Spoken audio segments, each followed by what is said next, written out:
धाराशिव लातूर बीड स्थानिक प्राधिकरण विधान परिषद निवडणुकीतील विजयानंतर आमदार प्रवीण स्वामी यांचा मुरुम येथील बसवराज पेट्रोलियम इथं भव्य नागरी सत्कार करण्यात आला। बरबडे आणि राजनाळे परिवाराच्या वतीनं आयोजित या कार्यक्रमात नागरिकांनी मोठ्या संख्येने उपस्थित राहून त्यांचं जल्लोषात स्वागत केलं। यावेळी आमदार स्वामी यांनी हा सत्कार महायुतीचे कार्यकर्ते, मतदार आणि जनतेच्या विश्वासाचा असल्याचं सांगितलंय। जनतेच्या प्रश्नांसाठी आणि विकास कामांना गती देण्यासाठी अधिक जोमानं काम करण्याचा संकल्प त्यांनी व्यक्त केलाय। या कार्यक्रमाला मुरुमचे नगराध्यक्ष बापूराव पाटील, चेअरमन शरण पाटील आणि कार्यकर्ते, पदाधिकारी आणि नागरिक मोठ्या संख्येने उपस्थित होते। राज्य शासनाच्या मुख्यमंत्री ग्रामीण पशुधन उद्योजकता योजनेअंतर्गत देगलूर येथील पशुवैद्यकीय दवाखान्याच्या नव्या इमारतीत 23 ते 25 जुलै दरम्यान 3 दिवसीय तांत्रिक कार्यशाळा उत्साहात पार पडली। नांदेड जिल्ह्याचे दुग्ध व्यवसाय उपायुक्त डॉक्टर सखाराम खुणे यांच्या मार्गदर्शनाखाली देगलूर, मुखेड, बिलोली, नायगाव आणि कंधार या तालुक्यातील 916 युवक, महिला आणि शेतकऱ्यांनी सहभाग घेतला। कार्यशाळेत शेळीपालन, दुग्ध व्यवसाय, आधुनिक पशुपालन, संतुलित आहार, रोग प्रतिबंधक उपाय, लसीकरण, प्रजनन व्यवस्थापन, आर्थिक नियोजन आणि शासकीय अनुदान योजनांबाबत तज्ञांनी मार्गदर्शन केलं। समारोपावेळी सहभागी पशुपालकांना प्रशिक्षण प्रमाणपत्रांचं वितरण करण्यात आलं। आषाढी एकादशी निमित्त पालम तालुक्यातील नाव्हा येथील जिल्हा परिषद प्राथमिक शाळेच्या वतीनं विद्यार्थ्यांची पारंपरिक वारकरी दिंडी उत्साहात काढण्यात आली। इयत्ता 1ली ते 7वी पर्यंतच्या विद्यार्थ्यांनी संतांच्या वेशभूषेत, गळ्यात तुळशी माळ, कपाळावर वैष्णव टिळा आणि हातात भगवे ध्वज घेऊन गावातून प्रभात फेरी काढली। टाळ मृदुंगाच्या गजरात, ज्ञानोबा माऊली, रामकृष्ण हरीच्या जयघोषानं परिसर भक्तिमय झाला। महारुद्र मंदिरासमोर विद्यार्थ्यांनी फुगडी खेळून वारकरी परंपरेचं दर्शन घडवलं। पवना धरण 97% भरलं असून धरणातून सध्या 7550 क्युसेक पाण्याचा विसर्ग सुरू झालाय। पाणलोट क्षेत्र आणि घाटमाथ्यावर सुरू असलेल्या पावसामुळे धरणातील पाण्याची आवक वाढते। पाणी पातळी नियंत्रित ठेवण्यासाठी नदी पात्रातील विसर्ग 9000 क्युसेक पर्यंत वाढवण्यात येणार आहे। गरज भासल्यास तो टप्प्याटप्प्याने 12000 क्युसेक पर्यंत वाढवण्याची शक्यता आहे। प्रशासनानं नागरिकांना पवना नदी पात्रात आणि नदीकाठी जाणं टाळण्याचं आवाहन केलंय। तसंच शेती साहित्य, जनावरं आणि इतर वस्तू सुरक्षित ठिकाणी हलवून सतर्क राहण्याच्या सूचना देण्यात आल्यात। बीड येथील गयानगरमध्ये स्वर्गीय राजवीर कृष्णा चिरके पाटील यांच्या स्मृतीप्रित्यर्थ आषाढी एकादशी निमित्त भाविकांसाठी महाप्रसादाचं आयोजन करण्यात आलं होतं। राजवीर यांचे पालक कृष्णा चिरके यांनी सकाळी 9 ते दुपारी 4 वाजेपर्यंत साबुदाणा खिचडी आणि केळीचा महाप्रसाद भाविकांना वितरित केला। यावेळी गरजू रुग्णांसाठी मोफत रक्तदान शिबिर आणि नेत्र तपासणी शिबिरही घेण्यात आलं। माजी आमदार बदाम आबा पंडित यांनी चिरके परिवाराची भेट घेऊन स्वर्गीय राजवीर यांना श्रद्धांजली अर्पण केली। आषाढी एकादशी निमित्त जिल्हा परिषद प्राथमिक शाळेच्या विद्यार्थ्यांनी विठ्ठल, रुक्मिणी आणि संतांच्या वेशभूषेत टाळ मृदुंगाच्या गजरात दिंडी काढली। विद्यार्थ्यांसह शिक्षक, पालक आणि भाविकांनी भक्तिमय वातावरणात सहभाग घेतला। महिला भाविकांनी फुगडी आणि नृत्य सादर करून उत्साह व्यक्त केला।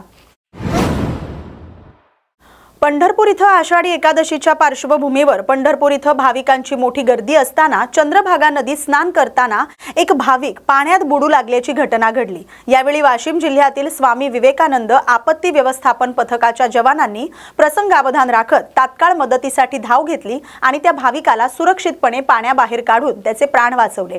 चंद्रभागेत स्नानासाठी मोठ्या संख्येने भाविक उतरलेले असताना संबंधित भाविक पाण्यात बुडत असल्याचं पथकाच्या सदस्यांच्या निदर्शनास आलं। क्षणाचाही विलंब न करता पथकानं बचाव कार्य सुरू केलं। त्यांच्या तत्परतेमुळे मोठा अनर्थ टळलाय। आषाढी यात्रेदरम्यान लाखो भाविक पंढरपूरमध्ये दाखल होत असतात। अशा गर्दीच्या ठिकाणी आणि नदीपात्रात दुर्घटना घडण्याची दाट शक्यता लक्षात घेऊन आपत्ती व्यवस्थापन पथकं सज्ज असतात। नांदेड जिल्ह्यातील हदगाव तालुक्यातील कोहळी इथं आमदार बाबूराव कदम कोहळीकर यांच्या संकल्पनेतून दत्ता मेघे उच्च शिक्षण आणि संशोधन संस्था संचलित आचार्य विनोबा भावे ग्रामीण रुग्णालय सावंगी यांच्या संयुक्त विद्यमाने मोफत सर्व रोग निदान आणि उपचार शिबिराचं आयोजन करण्यात आलं।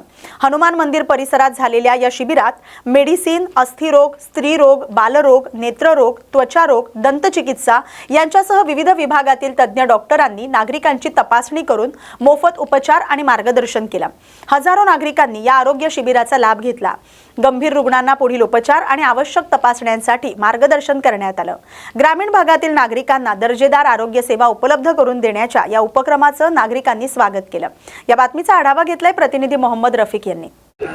सर तुम्ही आजारी झाला होता आजारी झाला होता पहिले तुमचं नाव सांगा नाव अनंतराव जगदीराव जाधव, राहणार मुंडला, तालुका हातगाव, जिल्हा नांदेड.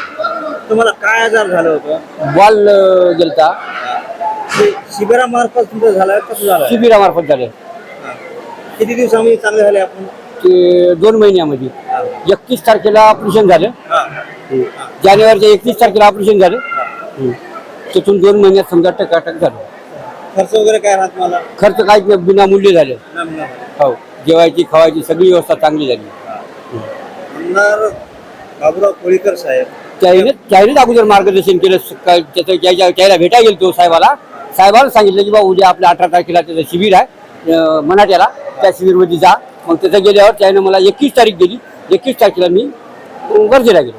महाराष्ट्रामध्ये सगळ्यात चांगला उपक्रम रोग निदानासाठी आपले लाडके आमदार बाबुराव कोळीकर राबतात. याबद्दल त्यांच्याबद्दल काय बोलणार तुम्ही? नाही, सगळं चांगलं आहे. चायनीज वाटलं ना आम्हाला, कारण चायचीच आम्ही समर्थक होणं काही विषयच नाही. काही चायच्याबद्दल आगावचं बोलायची. कोणत्या गावाच्या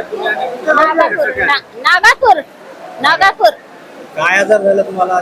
डोसका दुखला. या शिबिरामध्ये पहिली वेळ झाले का?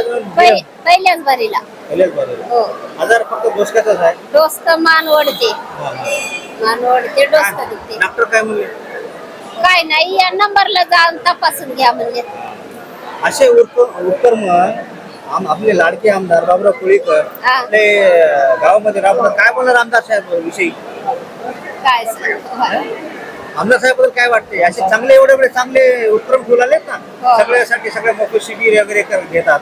चांगली एक सुधारणा केलेत म्हणून त्या. ठीक आहे. तर आपण ट्रस्ट करून शिबिर घेतात.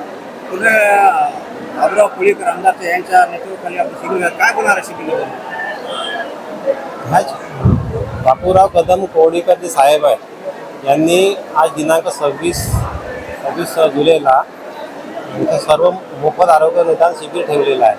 या शिबिरामार्फत आपण जेवढेही रुग्ण येणार आहेत त्या सर्व रुग्णांचा आपण मोफत उपचार करणार आहे. त्यांच्यासाठी आपण बस सेवासुद्धा मोफत ठेवलेली आहे.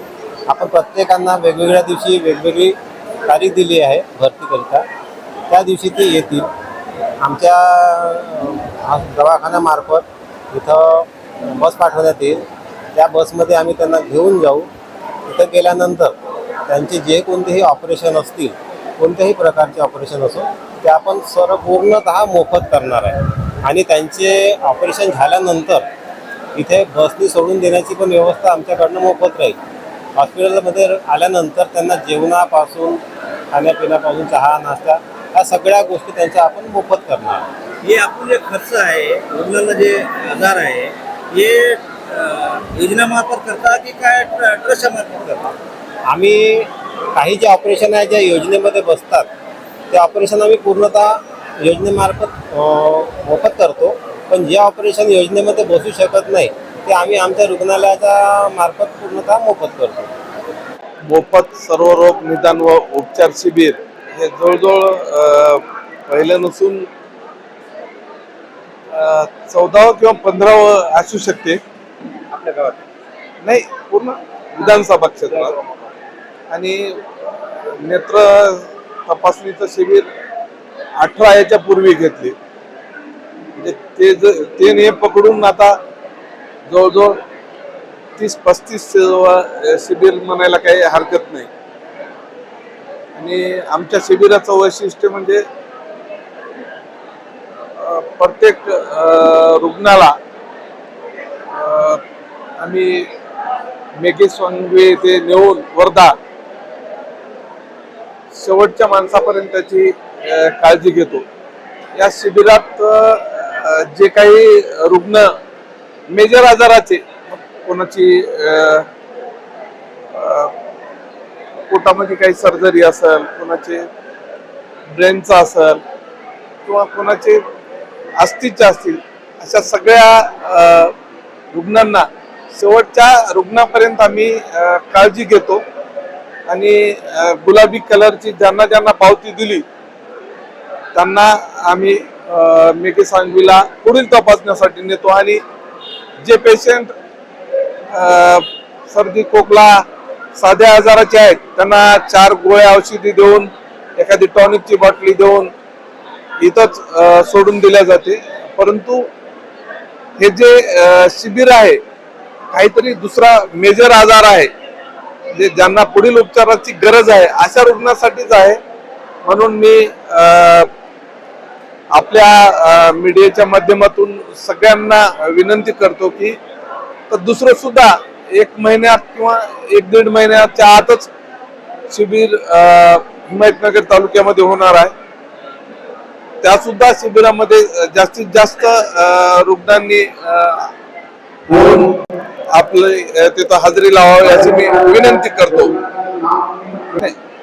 प्रेरणा म्हणजे आपलं कर्तव्यच आहे ना की पहिले रस्ता नाल्या हे तर सार्वजनिक विकास होतच असते, परंतु प्रथम आरोग्याकडे लक्ष दिलं पाहिजे.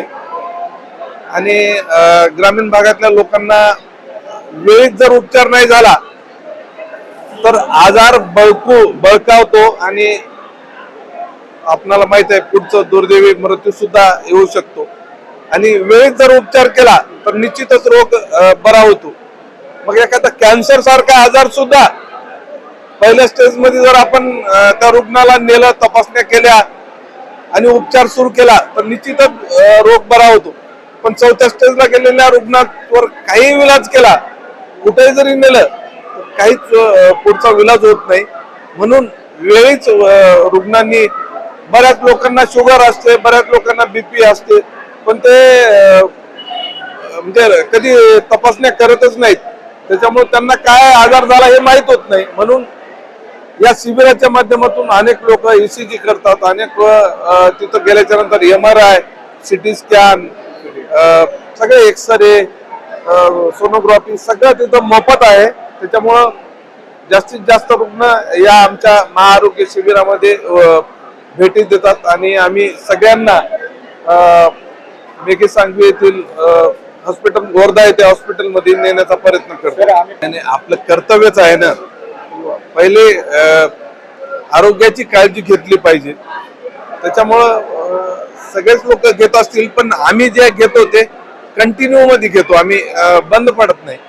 आणि त्याच्यात बरेच लोक शिबिर घेतात आणि रुग्णांना नंतर गोळ्या औषध वाटून पुढचा इलाज करत नाहीत. आम्ही शेवटच्या रुग्णापर्यंत त्याची काळजी घेतो, शेवटच्या रुग्णापर्यंत त्यांना नेण्याचा आम्ही प्रयत्न करतो आणि त्यांच्यावर उपचार करतो. एवढं या आमच्या शिबिराचं वैशिष्ट्य हेच आहे. वसंतराव नाईक मराठवाडा कृषी विद्यापीठ, रेशीम संशोधन योजना, कृषी विभाग, आत्मा केंद्रीय रेशीम बोर्ड आणि जिल्हा रेशीम कार्यालय आणि अग्रणी बँक यांच्या संयुक्त विद्यमाने शाश्वत शेतीकडे वाटचाल, सिल्क आणि मिल्क, NDKSP 2.0 आणि मेरा रेशीम मेरा अभियान 2.0 या विषयावर शेतकरी कार्यशाळा परभणी इथं आयोजित करण्यात आली. कार्यशाळेचे उद्घाटन पालकमंत्री मेघना बोर्डीकर यांच्या हस्ते झालं.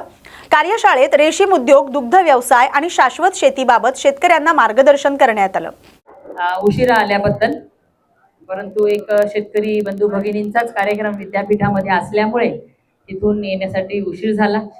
आणि आजची ही पत्रकार परिषद भारतीय जनता पार्टीचे महानगर अध्यक्ष शिवाजी भरोसेजी, किसान मोर्चाचे प्रदेश सरचिटणीस रंगनाथ सोळंकेजी, उपस्थित आमचे सगळे महामंत्री डॉक्टर केदार खटिंग साहेब, माझे सगळे भारतीय जनता पार्टीचे सहकारी आणि जमलेले सर्व पत्रकार बंधूंनो, खरं तर आपल्याला माहिती आहे की आपल्या देशामध्ये आणि खास करून आपल्या राज्यामध्ये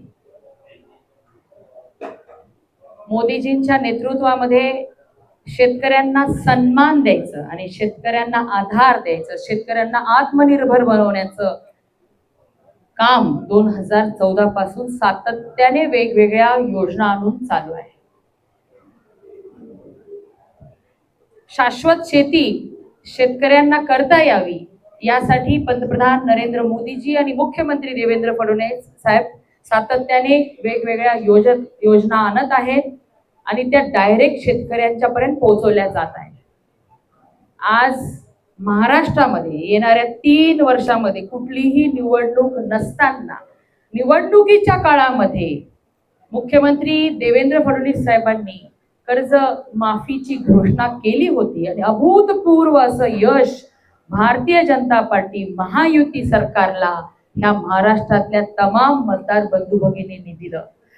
नंतर झालेल्या लोकल बॉडीज इलेक्शन, स्थानिक स्वराज्य संस्थांमध्ये सुद्धा आपण बघितलं, महानगरपालिका, जिल्हा परिषदा, नगरपालिका 80% 90% ठिकाणी फक्त भाजपा आणि महायुती सत्तेमध्ये आलेली आहे. कारण की हा विश्वास महाराष्ट्रातील तमाम जनतेचा हा मुख्यमंत्री महोदयांवरती, महायुतीच्या नेत्यांवरती आहे. आणि म्हणून जो शब्द आपण दिलेला आहे त्या शब्दाची योग्य वेळी पूर्तता करणार हे वारंवार मुख्यमंत्री महोदय सांगत होते. आणि या राज्यामध्ये आतापर्यंत 4दा शेतकऱ्यांची कर्जमाफी झाली, पण त्यातली 2 वेळा कर्जमाफी करणारे मुख्यमंत्री म्हणजे देवेंद्र फडणवीस साहेब आहे. 2017 मध्ये मुख्यमंत्री महोदयाच्या नेतृत्वात छत्रपती शिवाजी महाराज कर्जमुक्ती योजना आणली. त्यामध्ये 38,000 कोटी रुपये हे कर्जमुक्तीसाठी महाराष्ट्रातल्या शेतकरी बंधू भगिनींना देण्यात आले. आणि त्यानंतर आता दुसरी कर्जमाफी होत आहे, ती म्हणजे पुण्यश्लोक अहिल्यादेवी होळकर कर्जमुक्ती योजना. याच्या अंतर्गत 56 लाख शेतकऱ्यांना सुमारे 42,000 कोटी रुपये ही कर्ज माफ करण्यात येणार आहे. आणि त्याचा पहिली यादी सुद्धा आलेली आहे. एवढंच नाही, आपल्याला माहिती आहे की भारतामध्ये आपलं राज्य पहिलं राज्य आहे जे 7.5 HP खाली जे मोटर वापरतात त्या शेतकऱ्यांना मोफत वीज बिल आपण देत आहोत. एकही बिल शेतकऱ्यांना येत नाही. परंतु शेतकऱ्यांच्या डोक्यावरती थकीत वीज बिलचा खूप मोठा डोंगर होता आणि त्याच्यामध्ये त्या 48,000 कोटी रुपयाचं थकीत वीज बिल होतं. पण ते सुद्धा माफ करण्याचा निर्णय हा मुख्यमंत्री, ऊर्जा मंत्री देवेंद्र फडणवीस साहेबांनी घेतला आणि 48,000 कोटी रुपयाच्या शेतकऱ्यांचा थकीत वीज बिल माफी आपल्या राज्यातली झालेली आहे. म्हणजे यापुढे आपल्या शेतकरी बंधू भगिनींना 0 रुपयाचं वीज बिल येणार आहे आणि योग्य वीज, दिवसा वीज आपल्या शेतकरी बंधू भगिनींना हे आपण देऊ शकत आहोत. शेतकऱ्यांच्या अनेक वेगवेगळ्या योजना या ठिकाणी आणल्या. आज आधुनिक पद्धतीने शेतकऱ्यांना शेती करता यावी यासाठी यांत्रिकीकरणाच्या माध्यमातून सबसिडीच्या योजना आणल्या. त्याचबरोबर ड्रोन, AI, आर्टिफिशियल इंटेलिजन्स वापरून सुद्धा आपल्या राज्यातला शेतकरी हा शाश्वत शेती करू शकला पाहिजे यासाठी योजना आणलेल्या आहेत. दुष्काळाच्या बाबतीत सुद्धा महाराष्ट्रातल्या नद्यांचं, धरणांचं जाळं एकमेकांशी कनेक्ट करून समुद्रामध्ये वाहून जाणारं पाणी आपल्या मराठवाड्यामध्ये दुष्काळी भागामध्ये आणण्यासाठी देवेंद्र फडणवीस साहेबांनी या ठिकाणी योजना आखलेली आहे. आज जलयुक्त शिवार सारख्या योजना आणलेल्या आहेत आणि त्याचं फलित आपल्या जिल्ह्यामध्ये डोंगराळ तालुक्यात जिंतूर, गंगाखेड मध्ये अनेक शेतकरी शाश्वत शेती त्या जलयुक्त शिवारचा फायदा घेऊन करताना आपल्याला बघायला भेटते. मागल त्याला सोलार पंप, मागल त्याला शेततळ, मागल त्याला विहीर, शेतीचे अवजार. आज राज्याचा एकूण बजेटपैकी 95,000 कोटी रुपये हे फक्त कृषी क्षेत्रामध्ये शेतकऱ्यांना बळ देण्यासाठी दिले जात आहेत. दरवर्षी 95,000 कोटी रुपये खर्च केले जातात फक्त कृषी क्षेत्रासाठी. कापसाची 136 लाख क्विंटलची खरेदी करून 10,883 कोटी रुपयाचे पैसे शेतकऱ्यांचे अदा आपल्या सरकारने केलेले. सोयाबीनचे 60 लाख टन उत्पादन 3,198 कोटी रुपयांना खरेदी करण्यात आले. कांदा शेतकऱ्यांना सुद्धा बाजारभाव स्थिर. बघा, कांदा महाग झाला तर सर्वसामान्य लोक म्हणतात आमचं आर्थिक गणित बिघडलं, पण तो सुद्धा बाजारभाव स्थिर राहावा यासाठी सरकारने तातडीची मदत केलेली आहे. ठिबक सिंचन असेल, यासाठी सुद्धा डायरेक्ट डीबीटी द्वारे निधी हा शेतकऱ्यांच्या खात्यामध्ये जमा केला जातोय. शेतकऱ्यांना कर्जमाफी बरोबरच इंटिग्रेटेड फार्मिंग करता यावी, देशी गायींचे संवर्धन करता यावे, पशुधन वाढावं, जेणेकरून शेती बरोबरच जोडधंदे असल्याशिवाय शेतकरी हा स्वतःच्या पायावर उभं राहू शकणार नाही. म्हणून या ठिकाणी शेतकऱ्याची उत्पादकता वाढवण्यासाठी वेगवेगळ्या योजनांद्वारे शेतकऱ्यांना मदत केली जाते. शेतमाल प्रक्रिया उद्योगावरती सुद्धा भर दिला जात आहे आणि आपल्यासारख्या दुष्काळी भागांना सुद्धा चांगल्या पद्धतीनं नदी, नाले, धरणांच्या माध्यमातून या ठिकाणी उत्तर महाराष्ट्र, मराठवाडा दुष्काळ मुक्त करण्यासाठी 275 TMC पाणी हे वेगवेगळ्या माध्यमातून समुद्रामध्ये वाहून जात होतं, ते आपल्या उत्तर महाराष्ट्र आणि मराठवाड्यामध्ये आणल्या जाणार आहे आणि त्यासाठी 6 लाख कोटीची कामं करण्याची योजना मुख्यमंत्री महोदयांनी आखलेली आहे. म्हणजे आपल्या पिढीने दुष्काळ बघितलाय, पुढची पिढी दुष्काळ बघणार नाही, अशा पद्धतीचं नियोजन मुख्यमंत्री महोदयाच्या नेतृत्वामध्ये राज्यामध्ये होत आहे. आणि म्हणून आज ह्या सगळ्या माध्यमातून शेतकऱ्यांना सक्षम करण्याचा निर्णय नुसती घोषणा नाही तर प्रत्यक्षात उतरण्याचं काम हे मुख्यमंत्री देवेंद्र फडणवीस साहेबांनी केलेलं आहे आणि सर्वच शेतकरी बांधवांकडून याबाबत आनंद उत्सव साजरा करण्यात येत आहे. त्याचबरोबर देशात पहिल्यांदा आज जगामध्ये हे वर्ष जागतिक महिला शेतकरी वर्ष म्हणून साजरं केलं जात असताना ज्या महिलेच्या नावाने शेती सातबारा कधीच नव्हता, परंतु आज शेती फक्त महिलांच्यामुळे टिकून आहे. ती महिला राब राब शेतामध्ये शेतमजूर म्हणून राबायची, शेताची मालकीन कधी ती झाली नव्हती, पण तिला स्वतःची ओळख निर्माण करून द्यायचं काम मुख्यमंत्र्यांनी केलेलं आहे आणि महिला शेतकरी म्हणून तिची ओळख देण्याचं काम केलेलं आहे. त्यामुळे महिला भगिनींमध्ये सुद्धा आनंद उत्सव समाधान व्यक्त केल्या जात आहे. आणि म्हणून आज ही पत्रकार परिषद देवाभाऊंच्या नेतृत्वात महाराष्ट्रामध्ये त्यांनी घेतलेल्या अन्नदात्याला सक्षम करण्याच्या निर्णयासाठी म्हणजेच कर्जमुक्ती, ज्यामध्ये 56 लाख शेतकऱ्यांना 42,000 कोटी रुपयाची कर्जमुक्ती की जेणेकरून यापुढे शेतकऱ्यांना कर्ज काढण्याची वेळ येऊ नये आणि राज्यातील 48,000 कोटी रुपयाची थकीत वीज बिल, शेतकऱ्यांचे वीज बिल माफीचा निर्णय घेतला गेलेला आहे. त्यासाठी ही पत्रकार परिषद आयोजित केली होती आणि मला जे मुद्दे मांडायचे ते मी मांडलेले आहेत. तरी आपल्याला काही प्रश्न विचारायचे. नवी मुंबईतील वाशी येथील एपीएमसी फळ मार्केटमधून एक धक्कादायक प्रकार समोर आलाय. मार्केटमधील कचऱ्यात फेकून दिलेली सफरचंद काही जण उचलून बाहेर नेऊन ती मुंबई, ठाणे आणि आसपासच्या बाजारपेठांमध्ये 100 ते 200 रुपये किलो दराने विकली जात असल्याचा आरोप करण्यात आलाय. या संपूर्ण प्रकाराचा एक व्हिडिओ समोर आलाय. त्यामध्ये कचऱ्यातून सफरचंद उचलणारी व्यक्ती ही फळं मुंबई, ठाणे आणि इतर भागात विकली जात असल्याचा दावा करताना दिसते.